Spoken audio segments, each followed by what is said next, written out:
E aí, após o arrebatamento da igreja e antes da volta pessoal de Jesus Cristo a este mundo, haverá uma série de eventos assombrosos, sobrenaturais e incomparáveis em seus efeitos sobre a natureza e o ser humano. Então, a gente vai perceber que nesse período tribulacional, muitos eventos, muitas atividades sobrenaturais elas irão acontecer. E estes acontecimentos se dará no espaço sideral, na superfície da terra e no mar. Então, teremos aí esses três lugares aí onde se poderá ver sinais que ocorrerão aí na face da terra, no espaço sideral, sobre a face da terra, e também eventos que poderão ser vistos aí no mar.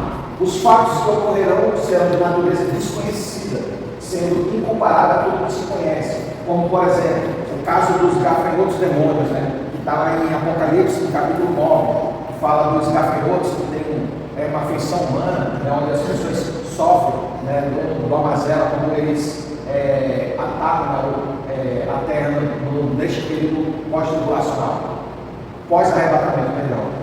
Abordaremos também alguns eventos que ocorrerão entre o arrebatamento e a volta gloriosa de Jesus Cristo, sabendo que quando nós falamos da volta de Jesus Cristo, a volta gloriosa é quando Jesus Cristo ele pisa de fato os seus pés na terra. Zacarias capítulo 14, verso 4, você vai dizer que Jesus Cristo ele pisa lá no monte, onde o monte ele parte ao meio, e aí essa vinda de Jesus Cristo, quando ele pisa na terra, é a vinda gloriosa de Jesus, sendo que a vinda ela já começou no arrebatamento da igreja. Então a segunda vinda de Jesus ela é com duas etapas, como nós já temos abordado aí nas aulas anteriores, o arrebatamento da igreja, ela marca essa primeira etapa da volta de Jesus Cristo, e a segunda no final desse evento, da grande tribulação, Jesus Cristo vem e pisa na terra, e durante esse intervalo de tempo entre o arrebatamento e a volta gloriosa de Jesus Cristo, é o que nós iremos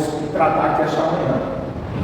Então, um dos subtópicos hoje que nós iremos estudar é esse aí: apostasia total e indiferentismo espiritual, que é o que nós teremos aí nesses últimos dias, que vai acontecer nesse período aí após o arrebatamento da igreja. Apostasia total e esse indiferentismo espiritual. Apostasia e indiferentismo espiritual, bem como o espírito de desobediência, anarquia e o aumento de feitiçaria, fazem parte do preparo final do mundo pelo diabo para o reinado do anticristo. Eu gostaria que o irmão abrisse aí Lucas, capítulo 17. Você vai ler aí a partir do versículo 26, do 26 ao 30. Outro irmão vai abrir Lucas, capítulo 18, ou irmã, capítulo 18, verso 18, parte B.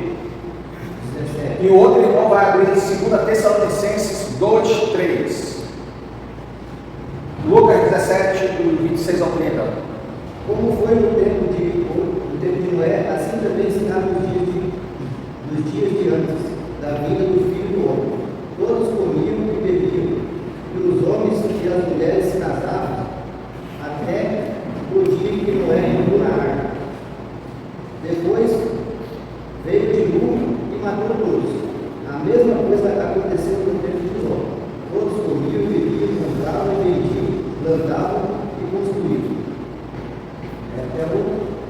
Até o fim. No dia em que Ló saiu de Sodoma, choveu do céu fogo e enxofre e matou todos. Assim será o dia em que o Filho do Homem aparecer. Lucas capítulo 18, verso 18, somente a parte B. 18, parte B. O outro já deixa aberto aí, por favor, 2 Tessalonicenses 2, 3. Vamos participar, mas para a gente ter uma aula mais. Bom mestre, o que devo fazer para conseguir a vida eterna? 2 Tessalonicenses 2, 3. Ninguém de maneira alguma vos engane, porque não será assim, sem que antes venha a apostasia. Esse manifesta o homem do pecado, o filho da perdição. Então, pronto. O indiferentismo, né? Esse indiferentismo e a apostasia, da mesma maneira que aconteceu no tempo de Noé, né? Você vê que Noé trazia uma mensagem de salvação, uma mensagem de esperança, que quem entrasse na arca, né, seria salvo, mas para isso teria que ajudar ele a construir, vamos construir, o pessoal vai vir, o juízo de Deus sobre a face da terra, e ele trazia aquela mensagem de arrependimento para que o povo se arrependesse dos seus maus caminhos, aceitasse aquela mensagem e pudesse entrar na arca para poder ser salvo daquele juízo que seria aplicado sobre a face da terra. Mas ninguém acreditou no Noé, né? O pessoal vivia numa indiferença, tipo, eles estavam inertes naquela situação que para eles pouco importava o que Noé estava pregando. Eles queriam levar suas vidas de uma maneira normal. E aí o que acontece? Da mesma maneira como foi nos tempos de Noé, né? E aí, como o presbítero leu, né, o Senhor sendo perguntado por um jovem, bom mestre, o que eu faço para herdar a vida eterna? E aí a gente vê um alerta em que o Senhor fala que nos últimos dias não aconteceria se não fosse dessa maneira, como nos dias de Noé, e que haveria esse período de apostasia. E o que é apostatar da fé? O que é apostasia? É você deixar de acreditar naquilo que você outra hora cria. Você cria em Jesus Cristo, você cria na salvação de Jesus, você cria no arrebatamento da igreja, e agora você apostatou, você não crê mais em nada disso, né? Você apostatou na fé.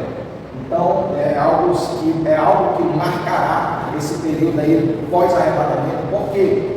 Porque as pessoas, elas estarão num momento em que o filho da iniquidade, ele vai, assim como a Júlia leu aí em 2 Tessalonicenses, capítulo 2, verso 3, a respeito do anticristo, que fala o filho da iniquidade, né? Este homem, ele vai se manifestar e ele vai propagar uma mensagem que as pessoas podem fazer o que elas querem, onde elas podem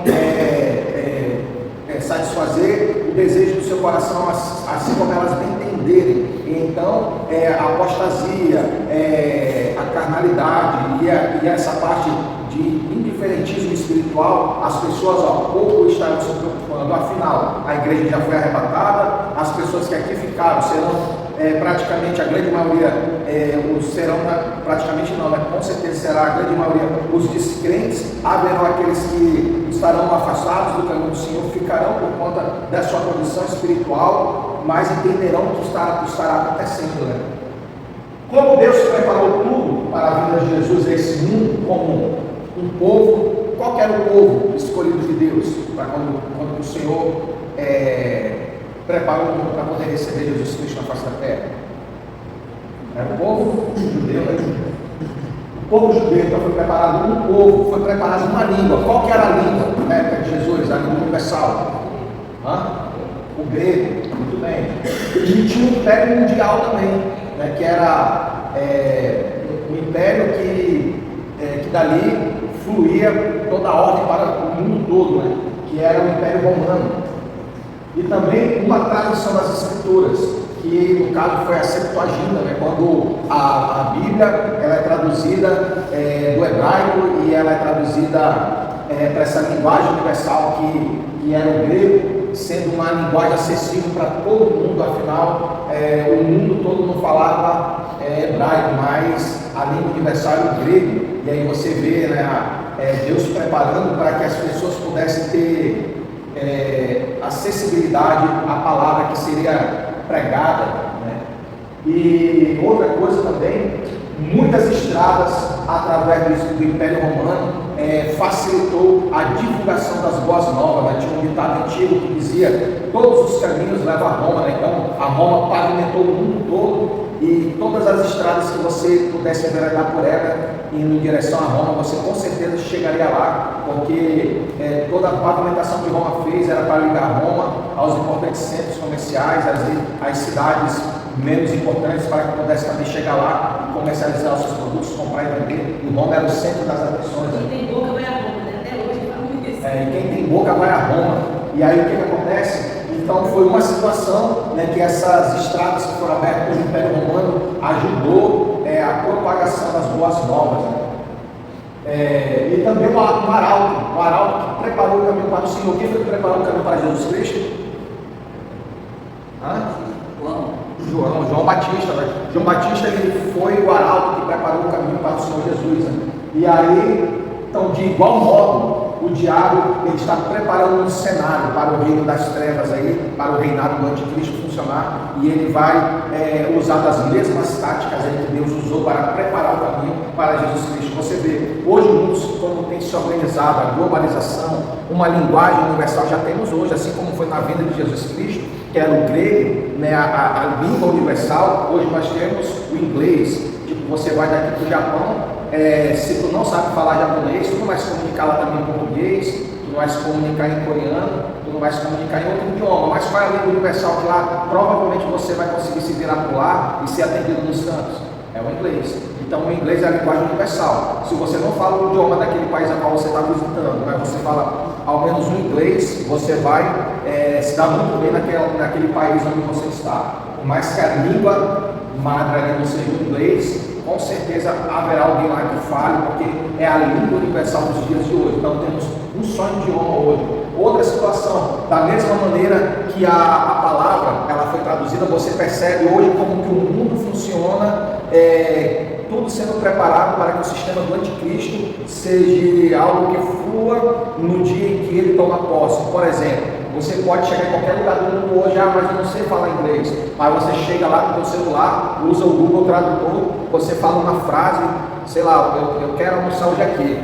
E aí você chega no restaurante, colocou lá para traduzir aquela sua fala em português, você aperta o botãozinho lá de áudio e a sua fala ela vai sair no idioma que você escolher. Né? O próprio Google ele vai verbalizar aquela sua frase que você lançou. Então você vê que existe essa facilidade das pessoas se comunicarem usando a tecnologia. Então a gente vê o mundo avançando de tal maneira que tudo está sendo preparado para a vinda do anticristo. E assim nós vamos entendendo, né, que o diabo, da mesma maneira que Deus preparou o caminho, né, para que o Senhor Jesus Cristo, que Deus preparou tudo, né, para que o Senhor Jesus Cristo viesse e pudesse operar na face da terra, da mesma maneira o inimigo ele tem preparado para o anticristo. Poder atuar técnica, tudo ok? Alguma pergunta? O irmão vai falar? Tudo ok? Então vamos lá, prosseguindo. O espírito da desobediência, de rebelião e ateísmo, o materialismo, a indiferença para com tudo o que é de Deus, a imoralidade, a indecência, a violência, estão executando a sua obra demolidora a passos largos. Não é assim nos dias de hoje? Mateus capítulo 24 vai dizer que por se multiplicar a iniquidade, o amor de muitos esfriaria, né? E dando alusão aos últimos dias, né? E temos percebido já isso nos dias de hoje, né? Nesse período onde nós entendemos daquela parte de Mateus 24 que fala a respeito de um período, você divide o Mateus 24 em 3 períodos, né? Um em que fala a respeito do princípio das dores, que é relacionado ao período antes à vinda de Jesus, que vai ser marcado pelo arrebatamento da igreja. Então, vivemos um período hoje que se assimila a esse, aos princípios das dores, onde as pessoas, elas por se enveredarem a passos largos para viver uma vida de iniquidade, estão vivendo de uma maneira que o amor dos muitos tem se esfriado. Então, por se multiplicar a iniquidade, o amor dos muitos tem se esfriado. E a gente vai vendo ali uma situação em que já se cumpriu também. Então, existe 3 situações ali no período que nós estamos vivendo hoje, um período que já se cumpriu, que era uma profecia da época em que Jesus fala assim: olha, estão vendo ali o templo, em verdade hoje que não ficará aqui pedra sobre pedra. E no ano 70 da Jerusalém ela foi invadida e foi destruída ali o templo, não ficou pedra sobre pedra, se cumprindo uma parte da profecia. E uma outra parte do Mateus 24 está relacionado ao próprio povo de Israel durante esse período tribulacional, onde nós estaremos aqui também falando mais tarde sobre isso. O alicerce da ordem, do direito, da coesão, da consideração, da ética está ruindo por toda parte. Não é assim que hoje nós temos visto? Na sociedade, no lar, nas organizações de todo tipo, sejam elas comerciais, sejam elas estudantis, sejam elas trabalhistas, científicas, culturais e etc. Em todas as esferas sociais, meus irmãos, em todos os lugares do mundo, em qualquer camada de gente, em todas as camadas e em todas esferas sociais, em todo lugar do mundo, a gente vê tudo descambando e indo de mal a pior. A gente tinha uma instituição no Brasil que a gente levava muito a sério, né? Que era os Correios, né? Você lembra na época do Correio Sedex 10?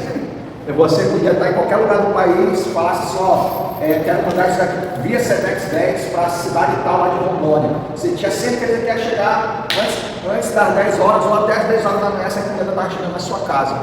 Hoje, você viu o negócio pelo correio, um atraso de 5 dias, de 10 dias, de 15 dias, e as coisas já não funcionam mais como antigamente. A corruptibilidade, ela tem invadido várias instituições, as instituições de ensino, as trabalhistas. Hoje nós não temos mais o ensino como era de antigamente, né? Muitas pessoas hoje, elas vão colocando na balança, antigamente os alunos respeitavam os professores, né?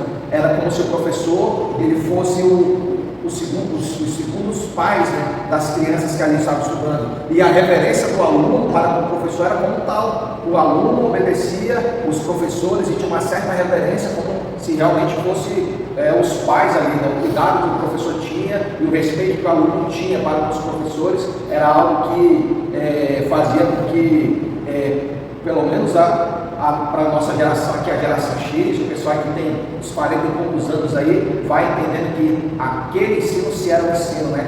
E hoje em dia a gente vai vendo que é menino que levanta da cadeira, dá de dedo na cara do professor e é censado, e a gente vê cada tipo de ensino, né, irmão, nas escolas, e que a gente vai vendo isso aqui, as organizações, né, sofrendo ali no seu alicerce, a gente vai vendo as coisas ruindo, e não espere, irmão, que daqui para frente as coisas irão melhorar. A tendência, pelo que a gente estuda de Bíblia, é saber que as coisas daqui para frente elas vão de mal a pior. Outra coisa que vai marcar esse período aí do pós-arrebatamento é o retorno dos judeus para Israel.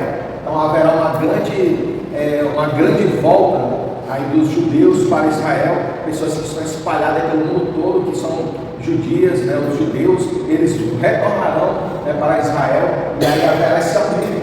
E outra coisa que vai acontecer nesse momento aí de pós-arrebatamento será a reconstrução do templo, né? Tudo indica que a reconstrução do templo acontecerá, será reerguida aí pela terceira vez aí, né? O templo de Salomão. Quero convidar você a abrir a sua Bíblia em Jeremias capítulo 23, verso 4. O outro irmão, abra aí por favor em Ezequiel 39, 22. O outro irmão, abra aí em Daniel 9, 27. A gente vai ler primeiro esses três aí, e aí depois eu vou distribuir os versículos restantes aí para a gente poder.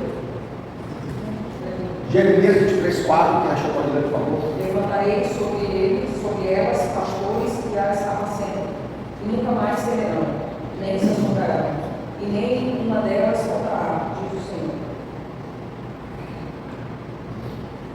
Ezequiel 39, 22.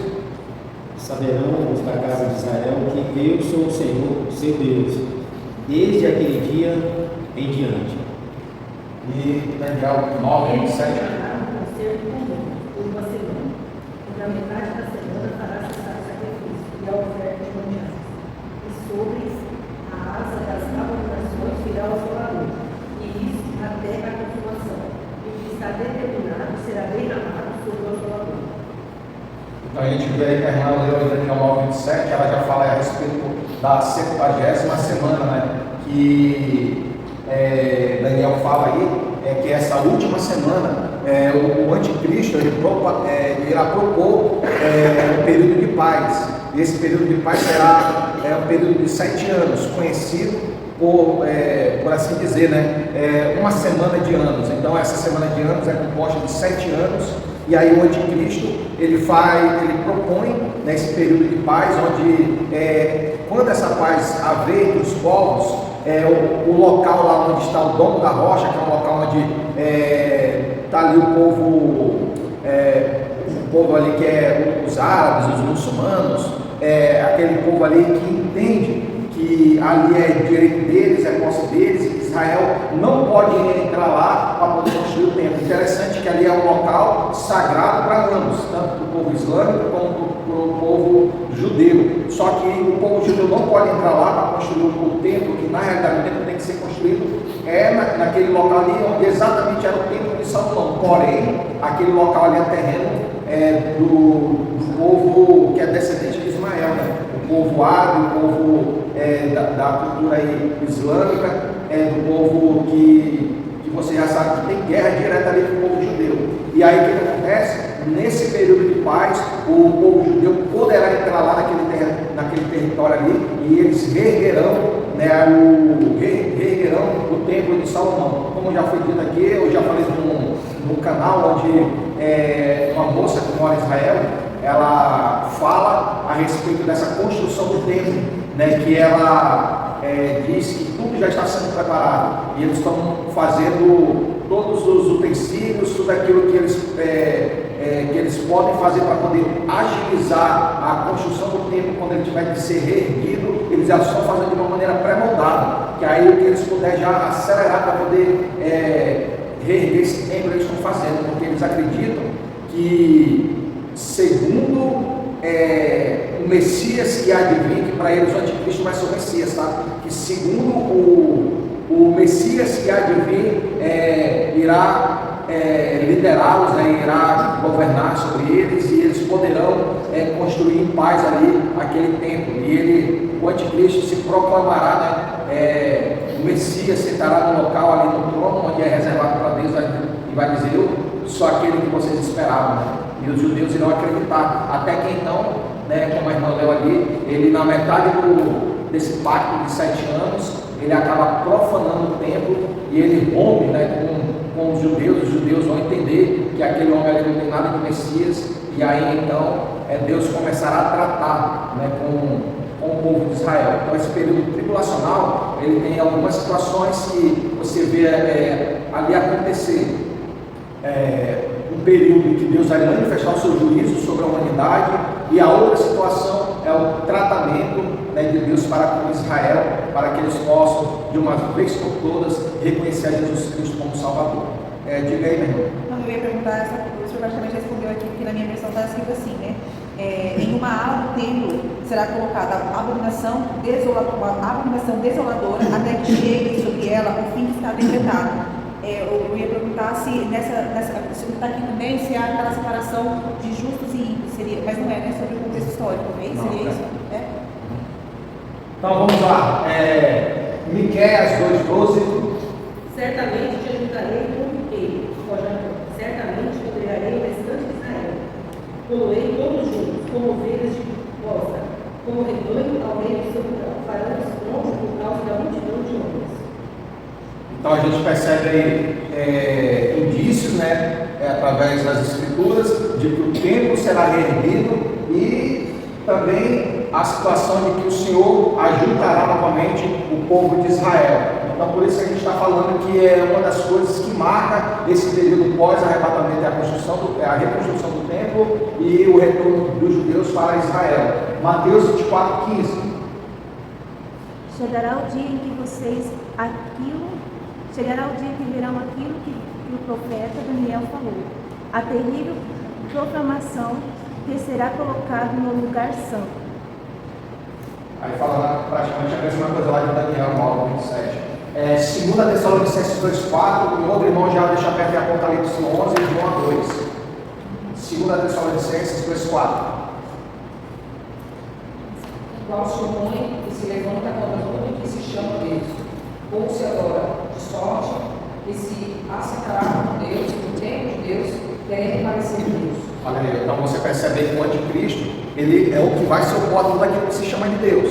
Então, tudo aquilo que envolve Deus, que envolve o nome de Deus, ele vai se opor e ele vai se assentar, né, no templo. Então, indício de que o templo será reconstruído. Apocalipse capítulo 11, verso 1 ao 2. Depois disso, recebi uma regra de medir, parecida com um caniço, e me disseram: levante-se, tire as medidas do templo de Deus e do altar, e conte as pessoas que estão adorando no templo. Porém, não tire as medidas do pátio exterior do templo, pois esse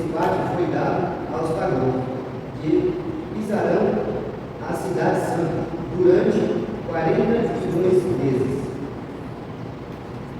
E aí, mais um disso aí, que o templo será reconstruído aí através aí do que Deus revela para João, né, nessa visão aí em Apocalipse capítulo 11. Desde o início do movimento sionista, em 1897, esse movimento é para que eles pudessem levantar Israel, né, de uma maneira que fosse reconhecida como Estado, que o próprio povo judeu tivesse um local para chamar de casa e que aqueles que não estivessem vivendo ali pudessem retornar para casa. Então, esse movimento aí sionista, lá em 1897, sobre a liderança de Teodoro Herzl, não sei se está certa a pronúncia, que o regresso dos judeus vinha se processando mais em pequena escala. Após a Segunda Guerra Mundial, o retorno maior teve início por conta do massacre de judeus pelo nazismo alemão. A história todos já conhecem, então houve um aceleramento nesse processo aí por conta dos massacres praticados pelos alemães naquele período nazista. Em 1948, com a criação do Estado judeu, que é Israel, houve um contínuo incentivo e aumentou muito o fluxo de imigrantes. Então, pessoas começaram a migrar para lá, porque é um Estado que se levanta novo, e agora elas chegam ali e elas começam a ficar raízes, né? Após a Guerra dos 6 Dias, em 1967, que é uma guerra que aconteceu logo após esse momento em que Israel era levantado como Estado, como nação, né? Houve uma retaliação onde eles deram um nome para essa guerra, Guerra de 6 Dias, né? Que o Senhor agiu com um grande livramento em favor de Israel. Então o pessoal tentando retalhar, né, o povo que estava tomando posse da sua terra, e ainda houve um levantado inimigo contra Israel. E aí Deus dá vitória para esse povo. O movimento aumentou ainda mais após esse movimento, aumentará ainda mais após o arrebatamento da igreja. Então a gente vê, conforme os versículos que a gente acabou de ler, passagens que vão corroborando com a situação de que você sempre vê no judeu a intenção de voltar para o seu lar, de voltar para a sua casa, e haverá um momento que haverá um chamamento da parte de Deus aí, onde todo o povo de Israel, espalhado pelo mundo após o arrebatamento, estará retornando para Israel. Então é uma das coisas que vai marcar aí esse período pós-arrebatamento, a reconstrução do templo e também o retorno do povo judeu para Israel. Até aqui tudo ok?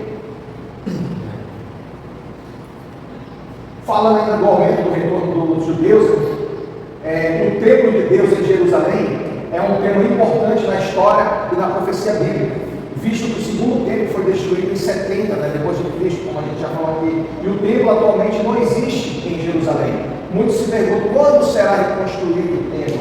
Como a Bíblia profetiza, os sacrifícios do fim dos tempos serão interrompidos. Daniel capítulo 12, vamos ler sobre isso, Daniel 12, verso 11.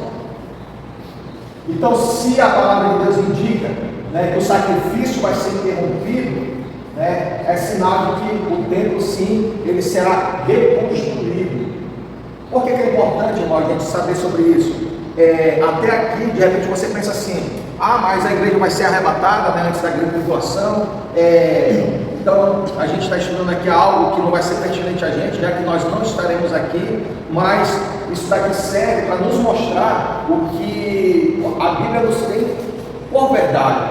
Até aqui, todas as profecias relacionadas à vida de Jesus, como seria os dias que antecederia a volta de Jesus, tudo que nós já temos vivenciado e entendido por verdade bíblica, dizendo: olha, a Bíblia está correta em tudo que ela fala, isso aqui escrito ficará por testemunho também para as pessoas que passarão pela grande tribulação. Porque há quem ainda pergunte aí, talvez, né? Mas será que vai ter salvação na grande tribulação? Tem oportunidade de os desviados que aqui ficaram serem salvos? Ou será que o tratamento é só para o povo de Israel? Será que é só o povo de Israel que vai ser salvo? Haverá sim uma oportunidade de salvação. Então é muito importante tudo isso aqui que está escrito, né? Porque haverá um tempo em que as pessoas irão procurar é o que a Bíblia fala sobre isso. Hoje nós estamos estudando aqui, sabendo que isso daqui que a gente está estudando é montado todo o cenário do mundo e que a gente tem uma perspectiva. Olha o que a Bíblia fala, a gente já começa a ver o cenário sendo montado e isso dá mais aquela chancela da palavra de Deus de que a Bíblia realmente é verdadeira. E isso daí, meu irmão, é extraordinário, né? Então, não é um assunto, né, que você possa se sentir, poxa, mas que cansado de estudar sobre isso, porque é para depois do arrebatamento, a gente nem vai estar aqui, mas quando você leva nos pormenores, você vai ver a importância que isso tem para a gente continuar crendo que a Bíblia ela é fidedigna em tudo que ela diz e que ela é um manual de quem quer obter a salvação eterna. O que é isso, Espírito Santo? Essa confusão toda desses dois povos lá, se não me engano, dá para a obediência lá, né? De Abraão, né, que Deus tinha prometido para ele um filho da promessa, que no caso seria Isaac, mas a Sara era estéril, né, e ele então tem a brilhante ideia de ter um filho com a sua serva Agar, e nasce Ismael, que gera toda essa descendência aí, do povo árabe, né, que se espalha pelo mundo aí, e não somente tem que habitar na Arábia, mas a cultura deles se espalha. Eles têm a religião islâmica, né, que tem algumas vertentes, que eles levam para o lado do extremismo, e a gente vai vendo várias situações que também levam a entender o que o anjo diz lá para cá, dizendo, olha, a sua descendência será também uma grande descendência, mas a mão deles será sobre muitos e a mão de muitos também sobre eles. Aí você vê, né, esse povo aí arruma briga com os Estados Unidos, arruma briga com todo mundo, e todo mundo também quer descer a ripa deles, mas é algo que é profecia bíblica, né? E aí a gente vai ver tudo isso se cumprindo nos dias de hoje. Ok? Daniel, capítulo 12, verso 11. Desde o tempo em que o contínuo sacrifício foi tirado e posto a abominação desoladora, haverá mil reinos no mês da dízima.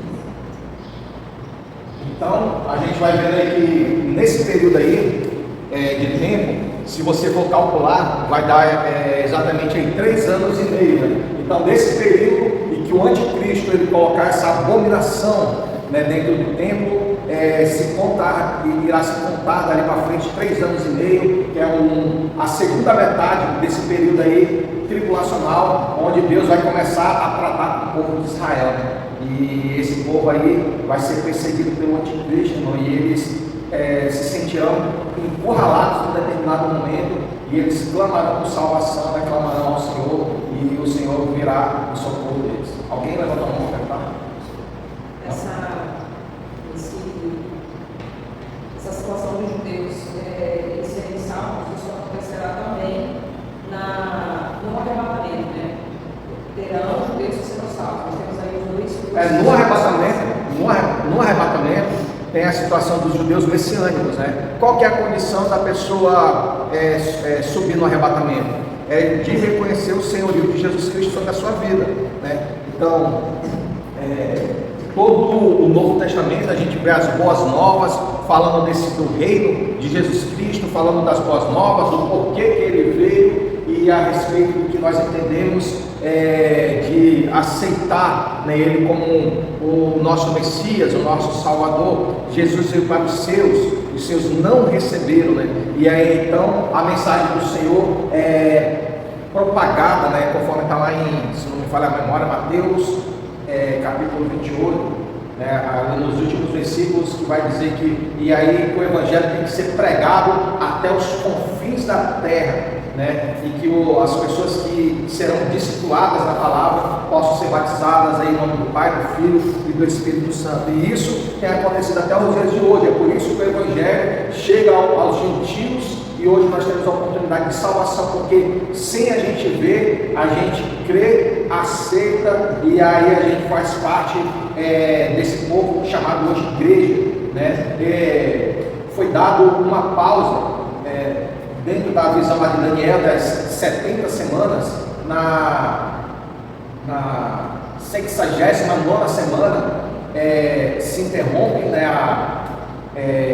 a contagem da semana, que então, ali em Atos, a partir do capítulo 1, no capítulo 2, você começa a ver o surgimento da igreja. E aí então começa a era, o período da igreja sobre a face da terra. Essa igreja, ela é tida até aqui onde a gente tem estudado como a noiva de Jesus Cristo, né? E que o Senhor prometera lá em João, capítulo 14, olha, hoje eu estou aqui com vocês, mas é necessário que eu vá para a casa do meu pai. Na casa do meu pai há muitas moradas, né? Ele diz, olha, não duro o coração de vocês, mas da mesma maneira que eu estou indo, eu ainda hei de voltar para buscá-los. Então essa promessa da vida de Jesus Cristo para buscar a sua noiva, ela ainda há de se cumprir. E quando isso acontecer através do arrebatamento, acaba o período da igreja sobre a face da terra. E se inicia o que agora?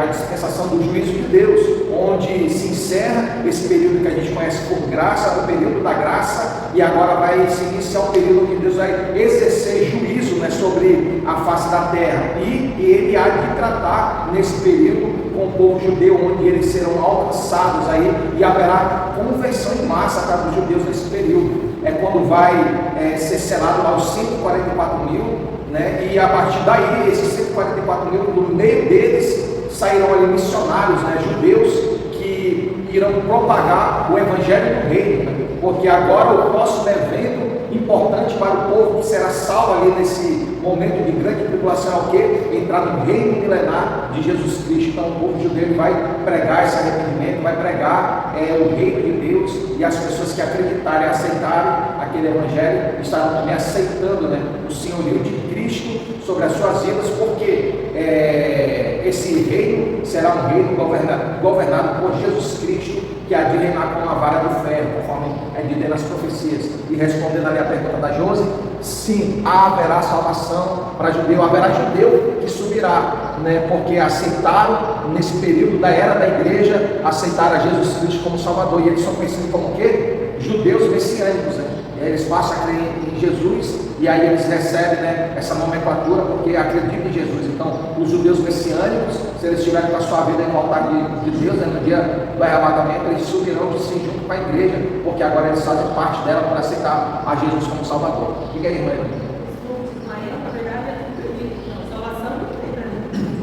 Na realidade, a salvação é para todos os povos. Então, independente de qual povo, né, você esteja. Paulo, ele fala lá em Colossenses, de capítulo 3, nos versos ali assim. Só se converter. Isso, só se converter. Então ele fala ali, que agora não há mais grego, não há mais bárbaro, né? E ele fala que agora nós somos um só, né, em Cristo Jesus. Então, Cristo, ele muda a história das nossas vidas, independente da nossa cultura, independente da religião onde nós crescemos. A partir do momento que a gente aceita Jesus Cristo e se deixa, né, ser transformado, né, pela sua mensagem transformadora, a gente passa a fazer parte deste corpo seleto aí que se chama Igreja do Senhor. Eu que até então, não reconheceu Jesus, eles todos perderam a chance também. Todas as pessoas que não reconhecem Jesus como Salvador e elas morrem, né, sem ter esse reconhecimento, né, elas acabam, infelizmente, perdendo a salvação. Ah, mas se o Evangelho não chegou lá sobre elas, como é que vai ser a salvação dessas pessoas que não ouviram falar de Jesus? Os povos antigos, como de repente os incas, né, os maias, né, como que se não chegou nenhum missionário lá dentro para falar de Jesus para esse povo, e eles morreram sem reconhecer Jesus? Irmão, a salvação dos povos, né, só pertence ao Senhor nosso Deus. Então, no dia do juízo, eu acredito que ele há de tratar com esses povos aí, e como que vai ser o julgamento, eu não sei, porque ele é o justo juiz, né? Mas há um livro que fala de uma maneira bem interessante a respeito da salvação, né, desse povo aí, por meio de que o testemunho de Deus, o nome do livro é Fator Melquisedeque, e fala a respeito de que Deus se expressa por tudo que ele fez. Então, o que leva, por exemplo, um índio lá no meio da mata que nunca chegou o evangelho lá para ele, porque nunca chegou ninguém para pregar a Bíblia lá para ele. O que leva aquele índio a olhar para o sol e adorar o sol como um Deus? Que leva ele a olhar para a natureza e todo o ecossistema e a adorar a natureza como um Deus, aquela força, né, que eles entendem ser algo místico, que é envolto daquela natureza onde eles moram. Alguns chamam até de mãe natureza, né, mas eles adoram como um Deus. O que leva eles adorarem aquilo como Deus. A Bíblia fala que em Romanos capítulo 1 que ninguém passa por desavisado a respeito da existência de Deus, porque Deus ele se expressa por meio de tudo que ele fez. Então, do ser humano, da natureza, o céu, os astros, o sol, a lua, tudo você percebe a digital de Deus. Então, mesmo o ser humano não tendo um dia a Bíblia pregada para ele, de alguma maneira Deus se expressa a ele, como ele vai gerir aquilo que ele tem de ser força maior, que foi criado por algo superior a ele, talvez irá contar no dia do juízo lá para ele, né, como salvação ou não. Mas eu não posso falar com propriedade sobre isso, porque só Deus é o justo juiz. Então vamos lá. O templo deve ser reconstruído antes que isso aconteça, né, que a irmã falou ali a respeito de que haverá essa abominação aí no meio da semana. Então indica que o templo será reconstruído. O retorno total dos judeus dá-se-á por ocasião da revelação de Cristo para o estabelecimento do milênio. Esse reino teocrático é proeminente israelita, né? Então é algo aí que o Senhor tem preparado aí para o seu povo. Isaías 11:11, Mateus 24:31. Isaías capítulo 11, verso 11. E aí sempre naquele dia o Senhor mandará a pôr a sua mão para adquirir outra vez o remanescente do seu povo, que for deixado da Assíria e do Egito, e de Pafos, e da Etiópia, e de Elam, e de Siná, e de Ramate, e das ilhas do mar. Mateus 24:31. A grande trombeta tocará, e ele mandará os seus anjos qualificados aos quatro cantos da terra, e os anjos reunirão os escolhidos de Deus de um lado do mundo até o outro. De um lado do mundo até o outro. E aí então a gente vai vendo, né, a trombeta tocará, né? Então o tocar da trombeta ela tem um sentido, né, para os judeus, né? Tem igreja judaizante aqui no Brasil que toca trombeta aí, troca o shofar sem saber o sentido daquilo que significa, né? Mas muitas das vezes aquilo tem um significado para o povo judeu, então eles não saem tocando de uma maneira aleatória. Se toca a trombeta tem algum sentido, é para se ajudar, para se preparar para uma guerra, é para se ajudar para adorar a Deus, é para se ajudar para alguma ocasião. Então esse tocar da trombeta aí será para o ajuntamento do povo de Deus, onde eles voltarão em massa aí para Israel, para poder adorarem a Deus ali naquele local. Diga aí, irmã Júlia. Tem uma igreja juliana que toca, se não me engano, é a tribo de Judá. Além do Se souber que os judeus têm raiva disso, têm raiva de brasileiros. Eu sei porque a mãe fez o curso, ela e a mãe, a Sandra e a mãe fez o curso de intercessão nessa igreja. Aí eles tocavam lá, tipo, sei lá como é que é. Mas também distante de ser Então, judeus.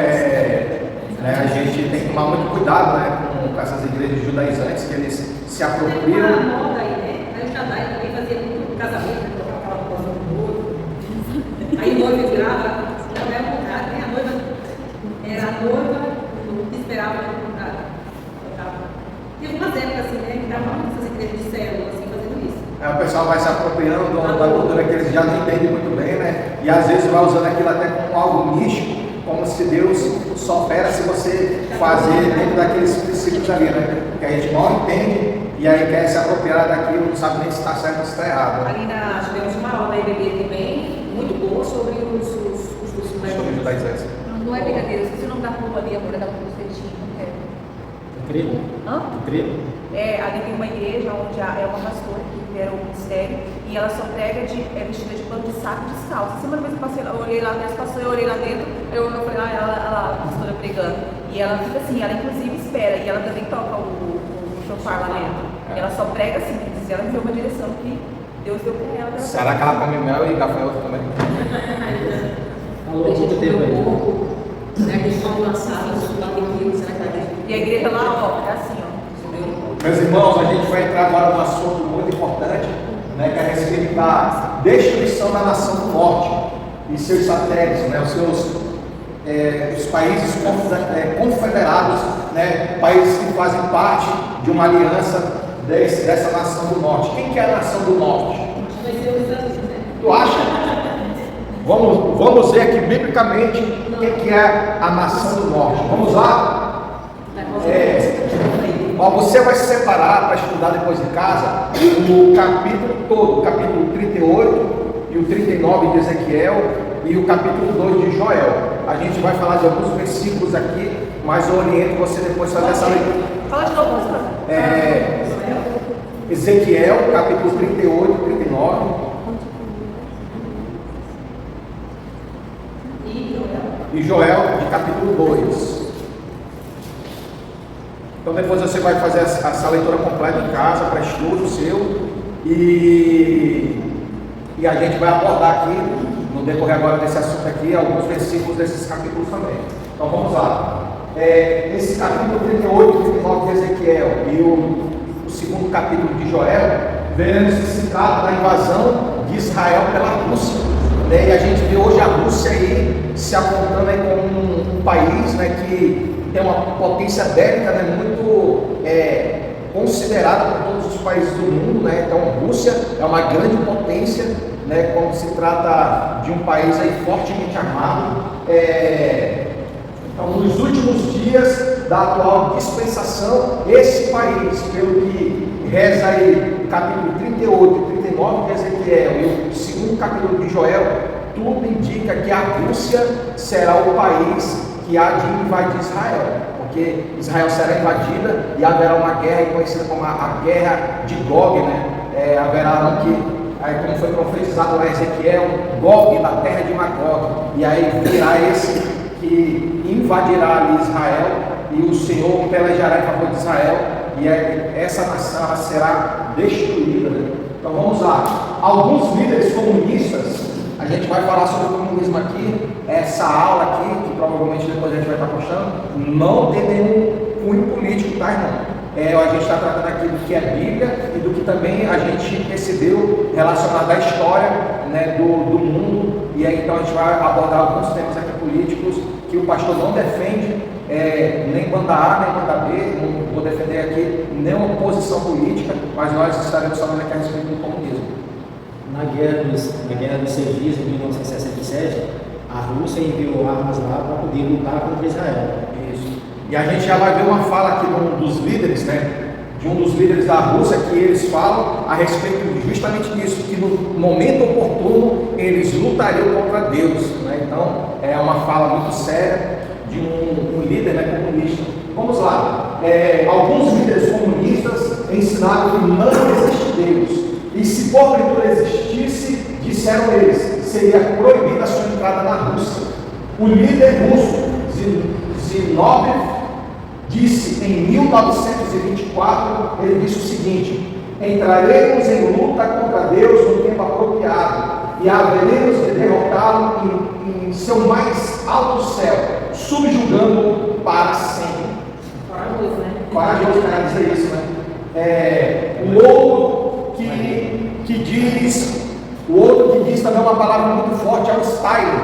O Stalin diz o seguinte: antes de morrer, afirmou que se houvesse Deus, ele haveria de destruí-lo, mas que provaria ao mundo que Deus não existe. E é algo também forte, né, de se ouvir, né, de se dizer. Abre aí a sua Bíblia em Ezequiel, capítulo 39, do verso 4 ao 5. A gente vai ver que a Rússia será derrotada no próprio país de Israel, tá, irmão? Eles vão ser derrotados aí no próprio país de Israel. Ezequiel 39, do verso 4 ao 5, e você depois vai ler do verso 11 ao 15. Gog e o seu exército e as nações que estão do lado dele cairão mortos nas montanhas de Israel. E eu deixarei que os seus corpos sejam comidos por todas as aves e animais ferozes. Eles cairão mortos em campo aberto. Sou eu, o Senhor Deus, quem está falando. Do verso 11 ao 12. O Senhor diz: quando tudo isso acontecer, darei a Gog o lugar onde ele será sepultado, em Israel, no vale dos viajantes, a leste do mar Morto. Essa sepultura fará parar os que passarem no caminho. Gog e todo o seu exército serão sepultados ali, E o vale será chamado de Vale do Exército de Gog. Até o 12. Os israelitas levarão 7 meses para sepultar todos os mortos e purificar de novo a terra. Então, ó, esse Gog, ele vem da terra de Magog, se levantando contra o povo de Israel. Só que Deus vai intervir no meio dessa batalha. O Senhor vai lutar em favor do povo de Israel. E o que acontece? Israel consegue derrotar, né?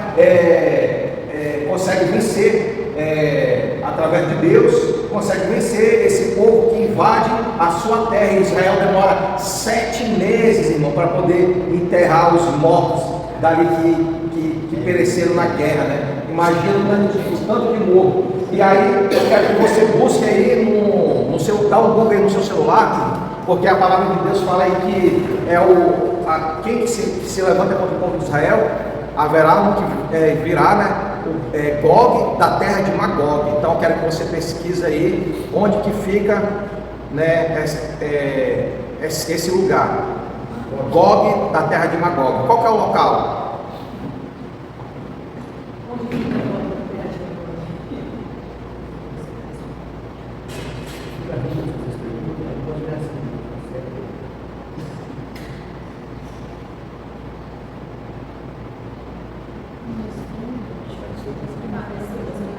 A localização exata de Magog não é especificada, mas é frequentemente associada à região do norte, possivelmente distante do Oriente Médio. Aí fala que não há uma localização geográfica precisa na Bíblia, mas a tradição e interpretações apontam para essa região. Pois bem,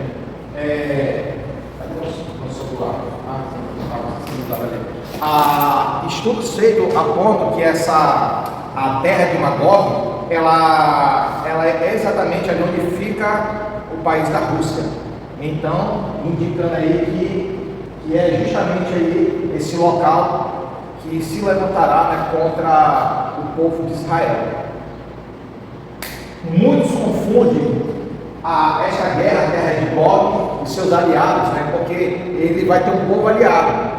Essas nações onde que se aliam a esse povo, eles hoje têm um nome mais modernizado, né? Então tem se eu não me engano, a Líbia, tem outros países, né, que a nomenclatura bíblica lá, você vai pesquisar hoje na geografia, não existe mais, mas se trata de um país que a gente tem um entendimento de onde fica, né, pela localização, né, que é assim exposta na Bíblia. Mas muitos fala do Mar Negro, né? Identifica o Magog como região ao redor do Mar Negro e interpreta Gog como uma referência à Rússia, devido à sua localização ao norte de Israel. Isso. Aqui no Rio apareceu também que ela vai ser na Rússia vai ser uma festa de purificação. Então você vê, ó, que essa localização é no norte, né? Aponta aí para a localização geográfica onde está a Rússia, né? Onde a José acabou de ler. E segundo o estudo aí que eu fiz aí, tudo aponta para que seja realmente a Rússia. Mas vamos lá, ainda falando da guerra de Gog, muitos confundem essa guerra com a batalha do Armagedon, né? Eu queria que o Daniel estivesse aqui, porque no outro dia ele me fez essa pergunta a respeito da batalha de Gog e Magog, e o que ela tem a ver com a batalha do Armagedon, se é a mesma coisa. Então vamos lá. Muitos confundem essa guerra de Gog e seus aliados contra Israel com a batalha de Armagedon. As diferenças entre os dois conflitos, o ataque de Gog contra Israel ocorrerá na 70ª semana de Daniel, lá onde a irmã leu Daniel 9:27. Isto é, no início da grande tribulação. Um pouco antes, tá? Esse evento se dará, a batalha de Gog, se dará um pouco antes da grande tribulação ou no início da grande tribulação. Por que assim deve ocorrer? Porque, irmãos, lembra que o anticristo vai ser uma pessoa que vai se levantar com uma astúcia muito grande, onde ele vai ter que pegar o mundo em caos para poder resolver o problema do mundo, e esse homem vai se levantar como um grande líder mundial, resolvendo o caos do mundo. E aí sabe o que acontece? Ele vai ser ovacionado pelos judeus como o próprio Messias, porque nesse período, nesse tratado de uma semana de anos, que ele propõe de paz entre as nações, é o período onde se realiza o sonho do judeu de reconstruir o templo. Então, por isso, ele vai ser visto como o Cristo deles, né? E aí é algo aí que será oportuno. Essa batalha de Gog, ele vai se levantar contra Israel, vai haver um caos nesse momento, porque o mundo já experimentou algo que ocorreu com o arrebatamento da igreja. Imagina o caos que não vai ficar aqui. Logo vai se estourar uma guerra entre Gog e Israel, e aí algumas nações confederadas à Rússia se levantaram contra Israel. O que acontece? Nesse período aí de guerra, de tumulto, de caos, o anticristo se levanta e ele resolve o problema do mundo, irmão. Então, hoje ninguém consegue conversar com a Rússia, ninguém consegue conversar com a China, aí uns querem trazer uma palavra para os Estados Unidos, e aí a gente só vê o que? Guerra e rumores de guerra. E é o que a Bíblia sempre apontou no final dos últimos dias, né?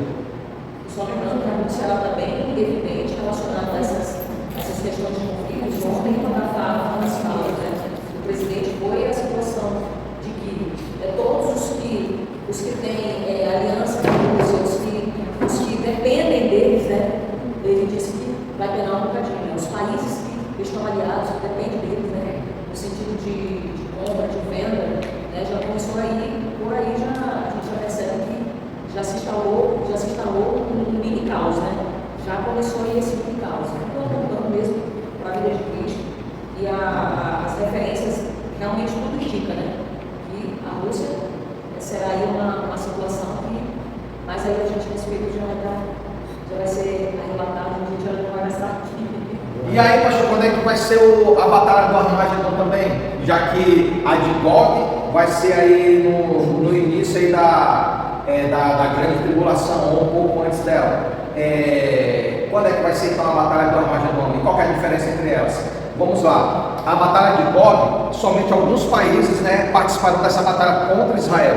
Já a batalha do Armagedon vai ser no final da grande tribulação, onde todas as nações vão se levantar contra Israel. Eu gostaria que você abrisse a sua Bíblia em Joel, capítulo 3, verso 2, Zacarias, capítulo 12, verso 3, somente a parte B, depois Zacarias, capítulo 14, do 2 ao 4, verso 9, no outro irmão, abra em Apocalipse, capítulo 16, verso 14. Joel 3:2, quem achou pode ler, por favor? Congregarei todas as nações e as farei descer ao vale de Josafá, e ali com elas entrarei em juízo por causa do meu povo e da minha herança, Israel, a quem eles espalharam entre as nações, repartindo a minha terra. Aí você vê o que acontece. Os judeus não se espalharam pela terra, por conta de toda a perseguição que o povo judeu recebe até hoje. E aí Deus, de uma vez por todas, vai tratar com as nações. E aí Deus enviará todas as nações que a irmã acabou de ler para o vale de Josafá, onde Deus há de tratar com elas. Zacarias capítulo 12, verso 3, somente a parte B. E todas as nações do mundo se juntarão para atacar a cidade de Jerusalém. Zacarias 14, do 2 ao 4 e o verso 9. O Senhor ajudará todas as nações para atacar Jerusalém. A cidade será conquistada, tudo o que estiver na cidade será levado embora. As mulheres serão violentadas, e metade dos moradores será levado para outro cativeiro. Os outros poderão ficar em Jerusalém. Depois o Senhor sairá para lutar contra essas nações, como já no ano passado. O verso 9, só o verso 9 agora.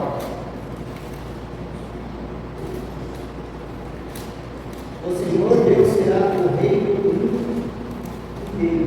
Ele será o único Deus que todos o chamarão de Senhor.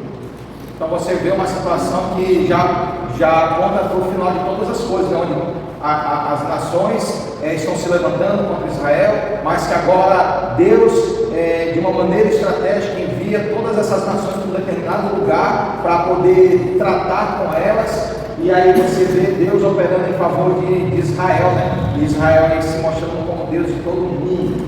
Aí, conforme o irmão acabou de ler. Apocalipse, capítulo 16, verso 14. Porque são espíritos de demônios que fazendo milagres vão ao encontro dos reis da terra e de todo mundo, para os congregar para a batalha daquele grande dia do Deus Todo-Poderoso. Então você vê que todas as nações serão enganadas por espírito de demônio. Haverá algo no ar que vai incentivar, vai impulsionar esse povo a se levantar contra Israel. E eles irão para um lugar pelejar contra Israel. E eles se levantarão contra a nação de Israel.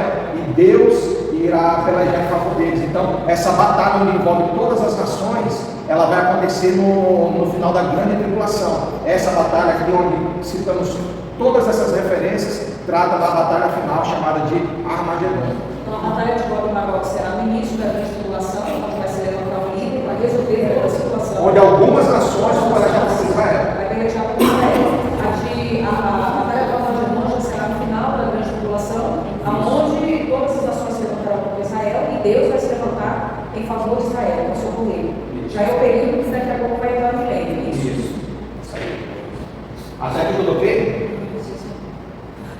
Então vamos lá. A gente agora vai tratar de algo que é contemporâneo nosso. A gente está no mês de julho do ano de 2025 e a gente já vai vendo, parece que a gente não vai se limitar o tempo agora porque a gente já está quase acabando, tá, irmão? Então, se der um horário, os irmãos sentirem desejo de ir embora, estarão liberados. Se quiser continuar, por favor, fique. Mas vamos lá. A gente vai tratar de um assunto aqui que é contemporâneo nosso, que a gente vai percebendo as coisas encaminhando para aquilo que a Bíblia diz, irmão. Então, olha só que interessante. Na época da invasão de Israel por Gog, o anticristo já estará atuando, só que ocultando a sua verdadeira identidade e propósito. Então, quando acontecer essa batalha de Gog, ele não vai se mostrar já como anticristo, não. Até porque ele tem que ganhar o voto dos judeus, né? Para poder os judeus erguer o templo, ele poder sentar lá dentro do templo e dizer assim: eu sou Deus. Né? Então, isso tudo, para acontecer, ele não pode se revelar até ele como anticristo. Mas beleza. Hoje, a Rússia, nos dias de hoje, de 2025, hoje a Rússia é financiada pela China. E a China é um país do quê, irmão? Comunista, né? A Rússia também é um país comunista. Então vamos lá. A Rússia ela é financiada pela China, um país comunista. Após a implementação de sanções internacionais durante a guerra Rússia e Ucrânia, a China forneceu um alívio econômico à Rússia. Ou seja, se a China não tivesse financiando hoje a Rússia, a gasolina, por exemplo, para poder manter a guerra, já teria acabado, e essa guerra já teria acabado. Então, o fato de a China estar financiando a Rússia leva hoje a sustentar ainda essa guerra de Rússia e Ucrânia. E aí, olha só como que os países comunistas, eles estão trabalhando em favor dessa potência mundial chamada Rússia. Né? Você vê a China injetando dinheiro na Rússia, e a gente vê essa guerra aí, Rússia-Ucrânia, se perdurando já por alguns anos, irmão, uma guerra que não acaba. E olha só, a China forneceu esse alívio econômico, né, para a Rússia. O comércio total da China com a Rússia foi um recorde de 190 bilhões. 190 bilhões no ano de 2022. Isso aqui são dados, tá, que eu peguei no Google, você pode pesquisar, tem por fonte aqui jornais de renome, como a própria CNN, e aí você vai pegar todos esses dados aqui que eu estou passando para você. A China, ela, para quem não sabe, ela é membro do chamado os BRICS. Você sabe o que é o BRICS? É a junção de alguns países que, de uma maneira inicial, foi formada pelo Brasil, pela Rússia, pela Índia e pela China. E depois, isso em 2006, no governo do presidente Inácio Lula da Silva, se formam os BRICS. E aí, esses países depois, eles começam a ter alguma posição relevante de uma maneira econômica para poder atuar aí no cenário internacional. Como isso facilitou a vida deles, alguns países se interessaram em entrar nos BRICS. E aí o que acontece? Alguns países entraram depois. A gente tem aí a Arábia, que se não me engano faz parte, a África do Sul, alguns outros países entraram nos BRICS. E aí hoje da OTAN, também de uma maneira estratégica, aliado ao governo atual lá dos Estados Unidos, o presidente Donald Trump, ele faz o seguinte, olha, ele pede o posicionamento do Brasil para que ele cesse as suas relações comerciais com a Rússia, porque a Rússia está sendo injetado dinheiro lá da China, um país comunista. Hoje nós temos um país, né, que a gente sabe do enveredamento, né, político desse país, desse governo que hoje vem presidir o nosso país, que ele tem a sua base o socialismo e o comunismo. E aí o que acontece? Você percebe que o representante da OTAN diz o seguinte: olha, Brasil, eu quero dizer para vocês que vocês cortem a relação comercial de vocês, senão vocês vão começar a sofrer sanções. E aí o que acontece? Uma das situações é uma taxação de 100% de tudo aquilo que o Brasil importar. E aí o que acontece? As coisas começaram a piorar. Irmãos, temos vivido um momento delicado economicamente falando no dia de hoje. Imagina se a gente começar a sofrer represálias dos Estados Unidos, sendo que a gente também tem alianças comerciais, onde a gente exporta coisa para lá e importa e exporta também. E aí você sabe da potência que é os Estados Unidos no mundo. E os Estados Unidos, ele faz parte de uma outra junção de países que é conhecido pela OTAN, que é a Organização do Tratado Atlântico Norte, que é presidido, né, lá pelos Estados Unidos. E aí você percebe que você vê os países agora de uma maneira oriçada. Alguma coisa está acontecendo no cenário mundial, onde a Rússia ela está numa posição que ela parece que tudo acontece por causa dela. Você consegue perceber isso? Então, irmãos, é algo muito interessante para se perceber agora. Estamos vivendo tempos em que um cenário está se montando, um cenário político, econômico, e que a gente percebe uma desestabilização da economia mundial, e isso tem afetado muitas pessoas. Então vamos lá. O comércio total da China com a Rússia foi um recorde de 190 bilhões em 2022. A China ela é membro do BRICS, né, que o Brasil faz parte também. Atualmente, o BRICS é composto por 11 países membros. Agora a gente vai falar deles. África do Sul, a Arábia Saudita, Brasil, China, Egito, Emirados Árabes Unidos, Etiópia, Índia, Indonésia, Irã e Rússia. O grupo teve sua formação original com o Brasil, Rússia, Índia e China, por isso a sigla BRIC, em 2006. A África do Sul juntou-se em 2011 e a adesão de 6 novos membros: Arábia Saudita, Egito, Emirados Árabes Unidos, Etiópia, Indonésia e Irã. Hoje, a nossa nação pode sofrer por ter relação de negócios com a Rússia, como já falei aqui, comprando mais barato deles combustível e fertilizante, algo que o governo anterior, que foi o Jair Bolsonaro, começou a desenvolver pelo fato de o diesel deles lá e o fertilizante ser mais barato. Então a gente importava deles, só que agora existe uma guerra onde o Brasil decidiu hoje diminuir a importação dos Estados Unidos e começou a injetar mais dinheiro lá comprando da Rússia, sendo que de alguma maneira essa relação comercial também beneficia a situação estratégica da Rússia para continuar a guerra contra a Ucrânia. Por isso que a OTAN tem falado: olha, Brasil, se posiciona aí e corta essa relação, porque não dá mais para deixar a Rússia crescendo do jeito que está crescendo aí para cima da Ucrânia. Está vendo como que tudo envolve política? Tá aí, ó.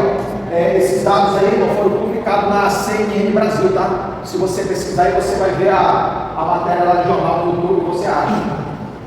O secretário-geral da OTAN, o nome do cara é o Mark Rutte, ele que é chefe da Aliança Militar Ocidental, alertou nesta terça-feira, agora, dia 15 de 2025, que países como Brasil, China e Índia podem ser duramente atingidos por sanções secundárias caso continuem negociando com a Rússia. A queda, aí a gente falando da visão bíblica, né, que a gente estava falando a respeito de que a Rússia vai se levantar contra Israel e ela de uma vez por todas ela vai ser destruída, né, ela vai a sua posição de incomodar o mundo com o seu poderio bélico já vai cair por terra. Então a queda irrecuperável da Rússia nessa batalha de Gog, e e os seus aliados também, que vão pelejar juntamente com eles, que são os países que são aliançados com ele. Não estou falando do Brasil, da China, os países satélites que compõem a Confederação da Rússia. Esses países irão se levantar contra Israel na Batalha de Gog e deixará o caminho pronto para o surgimento imediato do Anticristo como líder e salvador da crítica situação mundial. Então, se todo esse fuzuê econômico que está acontecendo tem desestabilizado o mundo de uma maneira econômica, imagine o que vai acontecer quando essa guerra de Gog se instaurar. Então, é algo que devemos estar atentos, porque o cenário está se montando. Por mais que você não fique aí para a grande preocupação, você percebe, olha, eu tenho que atentar para a minha salvação, porque se o que a Bíblia diz que é real, eu tenho que estar preparado para o arrebatamento da igreja. A gente já está partindo aí para as últimas ressalvas. A gente pode observar, durante a questão do cenário mundial hoje, em relação ao Brasil. A gente vê que o nosso país é um país evangélico, né? E olhem só para onde o nosso governo está nos levando. Para um país, olha ali a aliança, aqueles países lá, todos eles são comunistas. A China e a Rússia, por ser a grande potência, pegaram ali a Etiópia, pegaram a África do Sul, só para poder se aliarem nesse sentido. Por quê? Por conta da necessidade, por conta da pobreza. Ainda que sejam países riquíssimos, né? A questão de petróleo, a questão de ouro, diamante lá na África do Sul, a Etiópia também. Então, mas a pobreza lá é extrema. Nosso país é um país riquíssimo. Recentemente eu estava vendo esses dias eu vi uma reportagem sobre um navio, não sei se você ouviu isso aí, um navio que veio do Irã, aí ele parou no Rio de Janeiro, aí ficou 2 ou 3 anos lá. E ninguém prescreveu nada, porque toda embarcação, tudo que chega de fora, é necessário trazer um relatório dizendo o que ele quer fazer. E esse não, ele chegou e ficou parado lá no porto do Rio de Janeiro. Aí, durante esse período, sumiram assim, 2 ou 3 ampolas de urânio lá da usina de Angra dos Reis, que é a nossa usina de urânio aqui no Brasil. Nós temos urânio também. Aí, quando sumiu essas ampolas lá, ninguém deu conta que sumiu isso aí. E nisso, esse navio do Irã que estava ancorado lá no Rio de Janeiro, pegou e foi embora. E também ninguém ficou sabendo para onde ele foi, por que foi, etc, etc. Vieram da ausência dessas 3 ampolas meses depois. Ou seja, o Brasil, como faz parte do BRICS, se coligando com o Irã, que é um país que está recentemente em conflito contra Israel, né? Aí, pegando aqui a nossa riqueza, parte do minério, que é um minério nuclear, urânio, desde que ele seja trabalhado e tudo mais, e mandando para fora sem que ninguém saiba. Exatamente o que ele está fazendo lá, que muita gente ainda aplaude o que o governo está fazendo.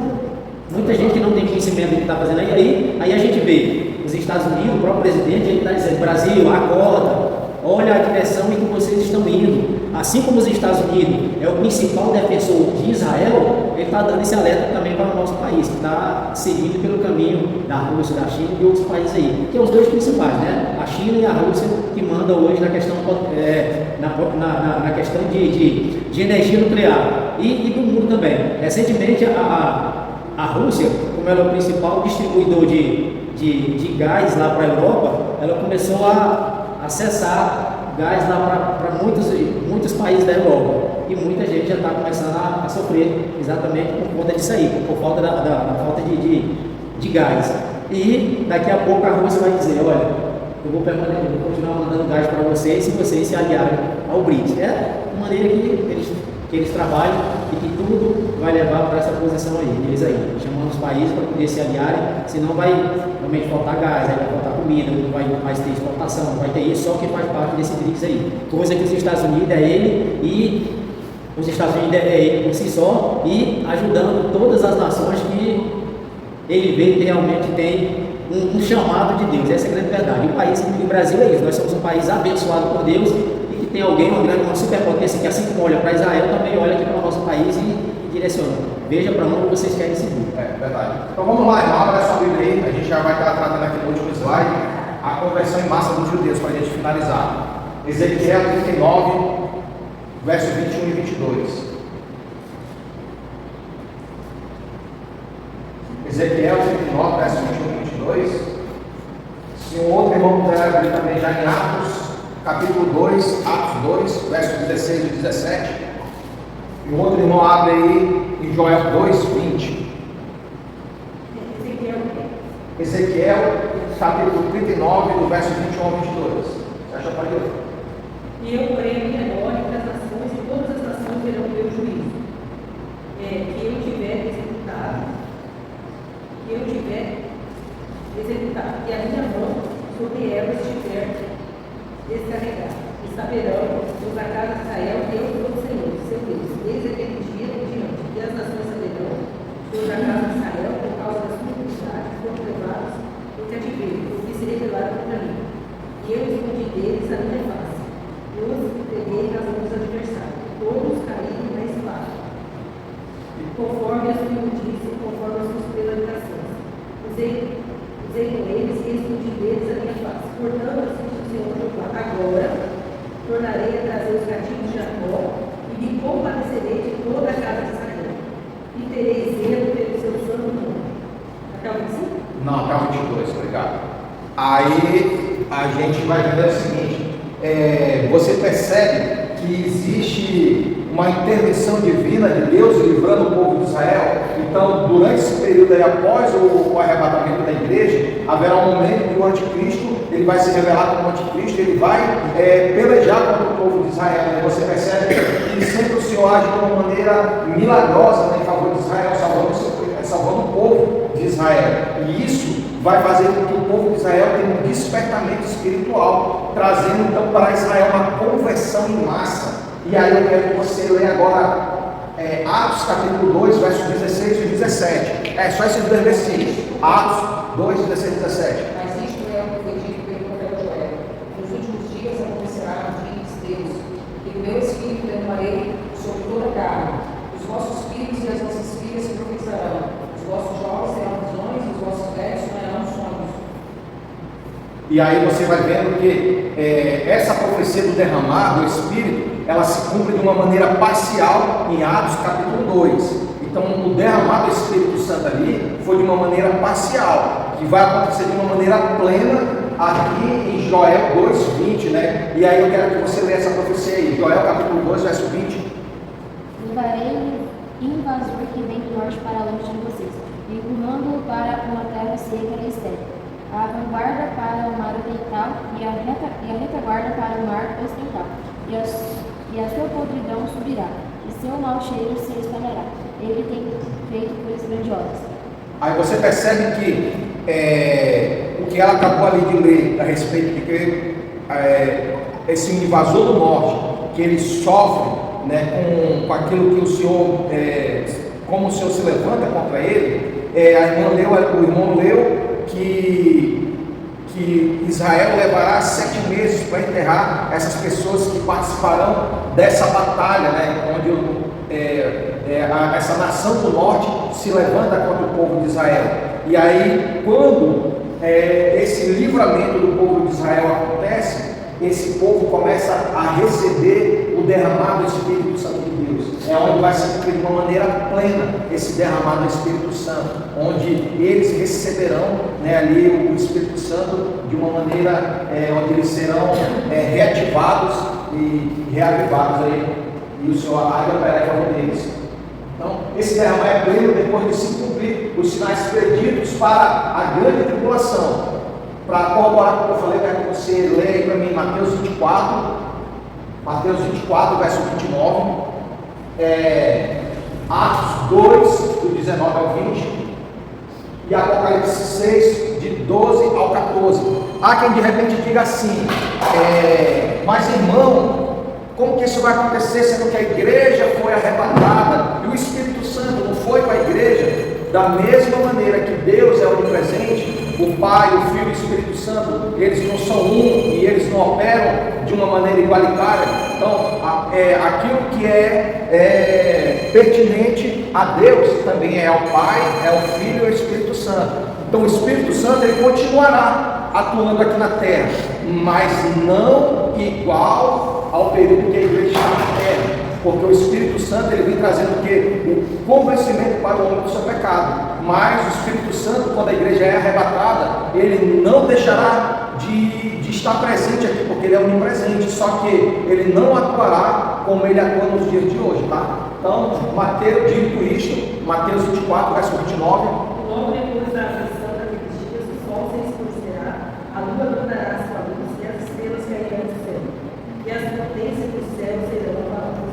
Aí, Atos 2, verso 19 ao 20. E farei aparecer prodígios em cima, no céu e sinais embaixo na terra, sangue, fogo e vapor de fogo.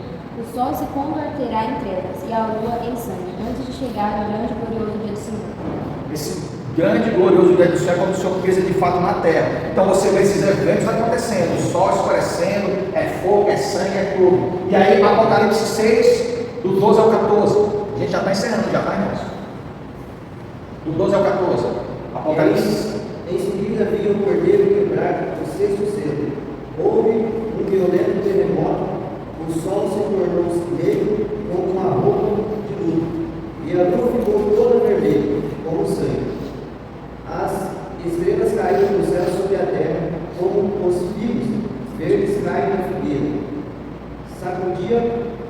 Sacudia todo um vento forte. O céu desapareceu como um rolo de papel que se enrola de novo.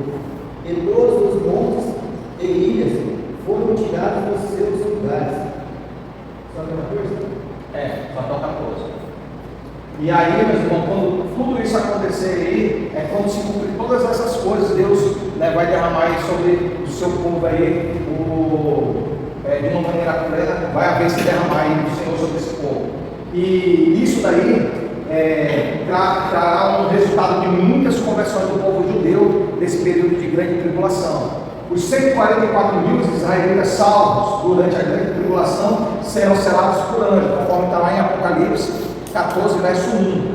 Esses são representantes da tribo de Israel, tá? Não é quem é da religião, os testemunhas de Jeová, não. São os representantes da tribo de Israel, os 144 mil. Esses são representantes da tribo de Israel. Certamente, dentre eles sairão missionários que levarão a palavra de Deus, como profetizou Isaías, lá em Isaías 66, 19, que fala que Deus propagaria através de Israel a sua palavra. E esses pregarão o evangelho do reino, né? Mateus 24, verso 14 vai dizer lá: e este evangelho do reino, né, será pregado a toda criatura, e aí sim verá o fim. Então você percebe que não é o evangelho que nós pregamos hoje, das boas novas, né? Esse evangelho do reino, os 144 mil, eles vão estar trazendo uma mensagem, preparando o povo. Olha, o governo que a gente espera de Jesus Cristo sobre as nossas vidas chegou, ele é para agora, e já vai ser instaurado aí esse governo, e aí é o governo milenar, o governo de Jesus Cristo. Esse evangelho vai ser pregado durante a grande tribulação por esses judeus,